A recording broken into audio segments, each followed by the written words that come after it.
Hello, and thank you for joining us. I'm Lauren Pastrana. And I'm Elliot Rodriguez. We are counting down to Election Day and helping you get ready to cast your ballot. There are some big races being decided at the federal, state, and local level. Here's a look at what you can expect to see.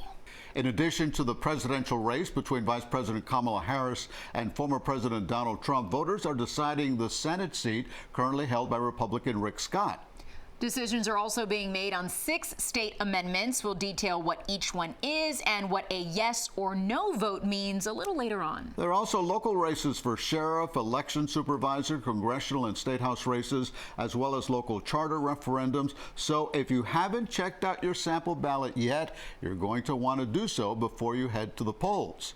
Our look at the hotly contested races this cycle begins with the race for the U.S. Senate. CBS News Miami's Ted Scouten walks us through what Rick Scott and Debbie Mucarsel-Powell each stand for. As governor at the federal level in the Senate.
In Miami-Dade County, voters are deciding who should be sheriff for the first time since the 1960s. Republican Rosie Cordero-Stutz and Democrat James Reyes are trying to highlight their differences as they face off in what's become a very contentious race. She wasn't sentenced. The document. You should continue to read the document all the way to the end. I have. She wasn't sentenced to 7 days in court. She was sentenced.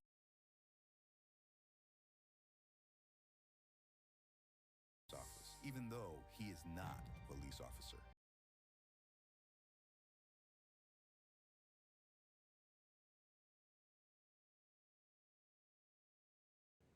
Law and order, safety in our community is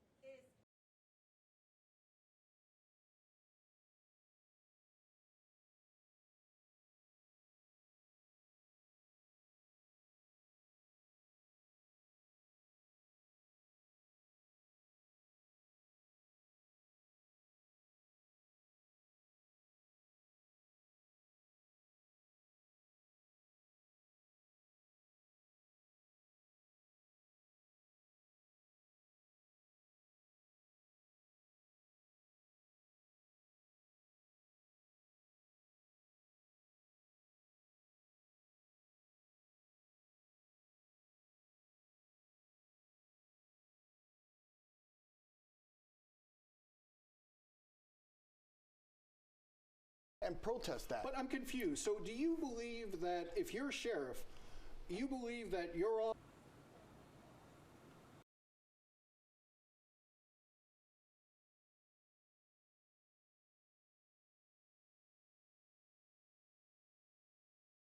when we've made mistakes, stepping forward and saying we've made them and we are going to try to do better. And as a sheriff, I'm committed to make sure that we continue to improve on those things. Those incidents highlight the need for 3 things from the leadership of any police agency when responding to those types of incidents. First, transparency. Second, due process. And last but definitely not least, and one that the community expects, is accountability. Voters in Broward are also deciding on a sheriff. Incumbent Gregory Toney faces a challenge from Charles Watley. Back in Miami-Dade, voters are deciding another race they've never before decided. They're voting on an election supervisor. It's a race that's gotten a little attention, but the winner will have a big role to play in shaping the future of what our elections will look like. I'm Alina Garcia, and as your Supervisor of Elections, I will work diligently to make sure our elections are fair. I ask for your vote to ensure that every vote counts and every voice is heard. Hey everybody, this is JC Planis, your candidate for Miami-Dade Supervisor of Elections. I'm here at the South Dade Government Center early voting site.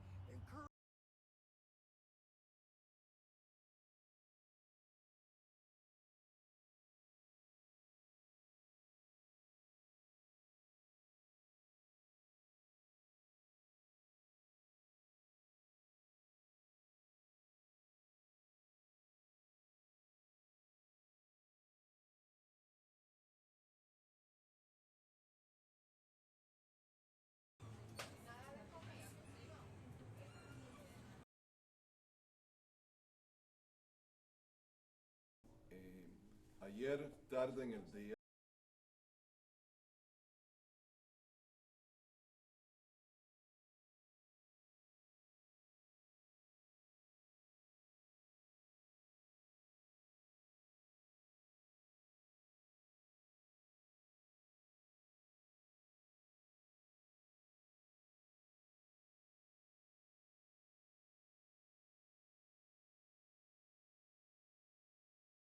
Once you get it done, it's done. You know what I'm saying? Please go out to vote. It's so important that we do our civic duty. Once this is an individual office separate from the county, they will be able to communicate and go out into the community in a manner that they haven't been able to do before.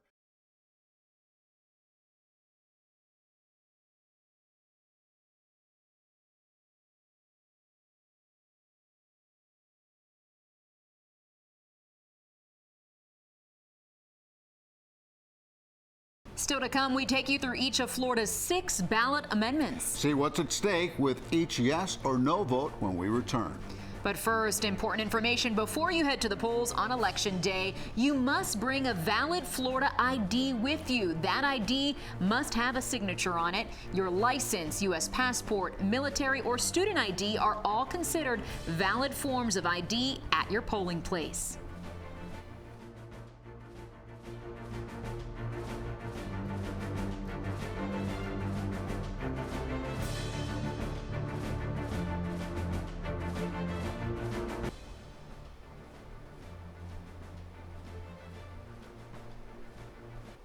We are in the home stretch to the general election. On the ballot for voters statewide are 6 amendments. Here's something to help you better understand what your yes or no vote would mean on each of the issues.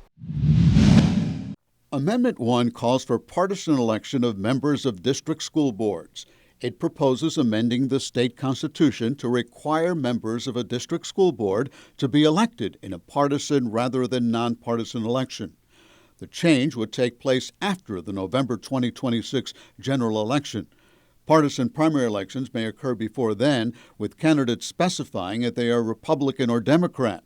A yes vote on Amendment 1 supports making school board elections partisan beginning in 2026. A no vote opposes making those elections partisan and would keep the non-party affiliated system currently in place.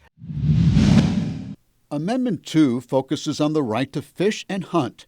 It proposes an amendment to the state constitution to preserve forever fishing and hunting, including by the use of traditional methods, as a right and the preferred means of managing and controlling fish and wildlife. Supporters say the amendment protects hunters and fishermen from groups seeking to restrict those activities. The amendment goes on to say it would not limit the authority of the Fish and Wildlife Conservation Commission. Opponents say protections already exist and that the amendment would override laws protecting Florida's wildlife. A yes vote on Amendment 2 supports establishing a constitutional right to fish and hunt in the state of Florida. A no vote opposes enshrining that right in the state constitution. Amendment 3 allows adults 21 or older to possess, purchase, or use marijuana for non-medical personal consumption.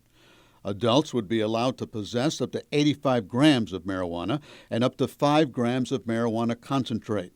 Existing medical marijuana dispensaries would be authorized to sell marijuana to adults for personal use. Legislation can follow allowing other state-licensed entities to acquire, cultivate, process, manufacture, sell, and distribute marijuana for recreational use. Supporters say the amendment would put criminal marijuana dealers out of business and ensure marijuana products are safe. Opponents say the amendment will lead to unregulated drug use, make roads more dangerous, hurt our youth, and increase crime. A yes vote on Amendment 3 supports legalizing recreational marijuana for adults 21 and older. A no vote opposes legalizing marijuana for recreational use. Amendment 4 is the Right to Abortion Initiative. It states that no law shall prohibit, penalize, delay, or restrict abortion before viability or when necessary to protect the patient's health. It would not affect current state laws requiring notification to a parent or guardian before a minor has an abortion. The amendment would supersede Florida's controversial Heartbeat Protection Act that bans abortion after 6 weeks. Supporters say the amendment would bring back protections lost when the U.S. Supreme Court overturned Roe v. Wade. Opponents say the amendment's wording is too vague and fails to define words like viability and health care provider. A yes vote on Amendment 4 supports adding the right to abortion in the state constitution. A no vote opposes amending the state constitution, meaning the current 6-week abortion ban would stand in Florida. Amendment 5 proposes changing the state constitution to require an annual adjustment for inflation to the value of your current or future homestead exemption. In other words, the amount you deduct from your taxes would go up by the rate of inflation, and it would apply solely to taxes other than school district levies. It can only be taken by the person who has legal or equitable title to real estate. Passage would help homeowners strapped by high taxes, but some municipalities complain it would reduce the amount of state money to pay for important city services like police, sanitation, and fire rescue. A yes vote supports an annual inflation adjustment to the amount of assessed value exempt from property taxes. A no vote opposes an annual inflation adjustment for homeowners filing for homestead exemption. Amendment 6 proposes the repeal of a provision in the state constitution which requires public financing for campaigns of candidates for statewide office who agree to campaign spending limits. Supporters say tax money should not be used for political campaigns. Instead, the money should go for things like education, health care, and other more important statewide projects. Opponents say the change would level the playing field when a candidate with few resources takes on another candidate with deep pockets, encouraging a more diverse group of candidates to seek elected office. A yes vote supports repealing the state provision that provides for public financing of statewide campaigns. A no vote opposes repealing that provision and continues the current policy of allowing public campaign financing for statewide candidates who agree to certain spending limits. What happens to your ballot after it's cast? Our Joe Gorcho takes us inside Broward Elections headquarters to find out next. But first, important information. If you have a vote by mail ballot you have not yet returned, in order for your vote to count, it must be received by your elections department by 7 p.m. on election night. It can be returned in person or by mail, but if it's returned by mail, it must be at the elections department before that deadline.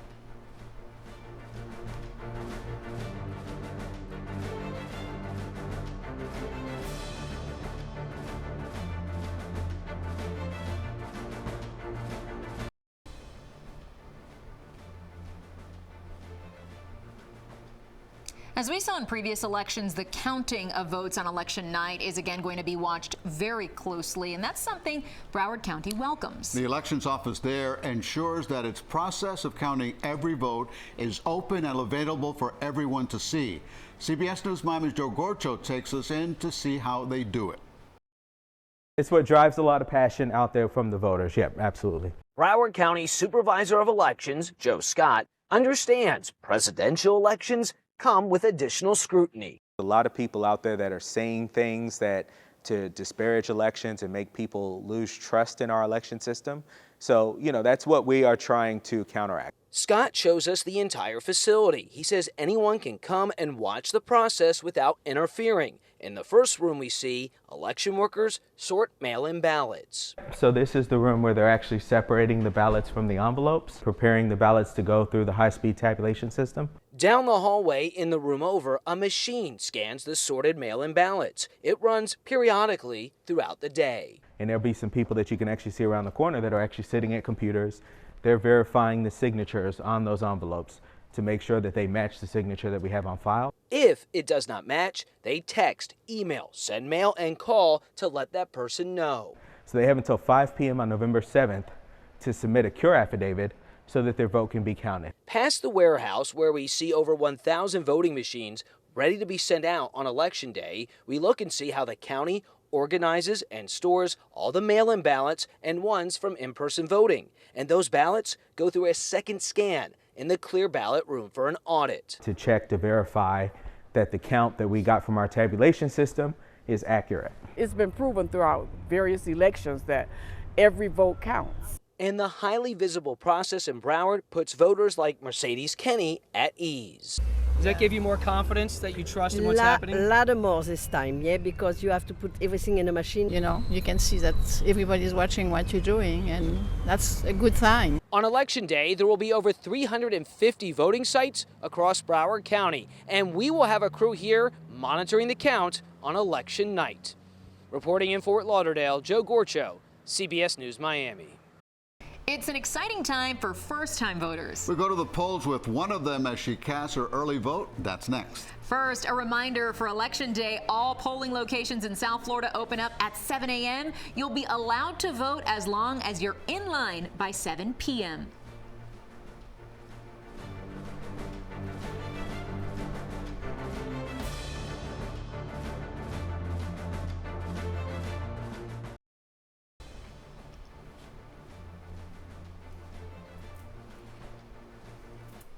Okay, welcome back, and put on your thinking cap. Do you remember the first time you cast a ballot? I do actually remember. It was a midterm race. It wasn't a presidential race, and I was so excited to do it. I was in college at the University of Florida, so I had my absentee ballot ready to go, and yeah, I remember it vividly, actually. Well, I remember when you went to the polling place behind a curtain and you had to pull down a lever. And then after that, we had the Chads, and now the bubbles, so yeah. Fill out the bubble completely, for sure. All right, and CBS News Miami's Chelsea Jones introduces us to a first-time voter who not only made sure to be informed, she's helping her classmates as well. In the days leading up to Election Day, Abby Alfonso is not only getting prepared, she's helping her classmates do the same. I wanted to see if I can make it as easy as possible for them to understand, to have them be able to go out and vote and feel prepared when they do so. Here at American Senior High School, the auditorium is full of high school seniors who will get to vote for the very first time in the 2024 presidential election. Is a candidate that has my vote in mind, and I'm more leaning towards them. And because I feel like they're gonna be the one that's gonna most represent what I wanna see, not just for myself, but for other people, other first-generation Americans. There are many issues that are top of mind, like immigration, healthcare, and education. For example, putting more restrictions on guns and how to purchase them and what people are going to do with them. You don't want to be a parent that gets a scary phone call from your children on a random school day, on a random Tuesday, on Valentine's Day. Those are all, school's supposed to be a safe place to learn. To ensure her voice was heard, Abby voted, and she did it early. We followed her through the process. This is her walking through the halls of Miami-Dade College, where she cast her ballot. The emotions? Exhilarating. I'm very excited to be here today. A little nervous, especially since it's such a big election and there's so many things going on around it, but I'm really looking forward to see the outcome. When you vote early, you may wonder, what's the process? What happens next? Well, we went to Miami-Dade Board of Elections and found that it's no different than casting your vote on Election Day. So it's sort of a hybrid, right? The ballot is being read right there. The results are being accumulated within that machine. And then on election night, all of the results from those machines are uploaded for the public to see. Abby tells me her hope is that her vote helps to prevent tragedies, provide opportunities, and makes the country better. These things impact my life because I've seen it myself when family members have come to the U.S. from Cuba and them struggling to find a good job and having to wait for months and months for certain things to be able to get a job or get a house or buy a car. Abby is a senior, so next she plans to head to college and practice pre-law, which is something she dabbled in while in high school on her debate team. She is ready to make a difference. In the studio, I'm Chelsea Jones, CBS News, Miami. It makes sense. She wants to study law, be politically involved, and maybe someday run for office. That's right. Hopefully she inspires other young voters as well. Right. And before we go and before you vote, some final reminders to make sure you are ready. You must vote at your assigned precinct on Election Day. When you arrive, make sure you have a picture ID with your signature. Ballots are two-sided, so be sure to check the front and the back of each page they give you. And again, polls open at 7 a.m. and as long as you are in line at 7 p.m., you must be allowed to vote. If you're still holding on to your vote by mail ballot, remember it has to be at election headquarters in your county no later than 7 p.m. on election night. Remember, CBSMiami.com is home to all sorts of information to help you be ready to cast your ballot on November 5th. We will have complete election night coverage that night right here on the CBS News Miami stream, on CBS News app, and Pluto TV. We hope you'll join us then. Thank you for watching.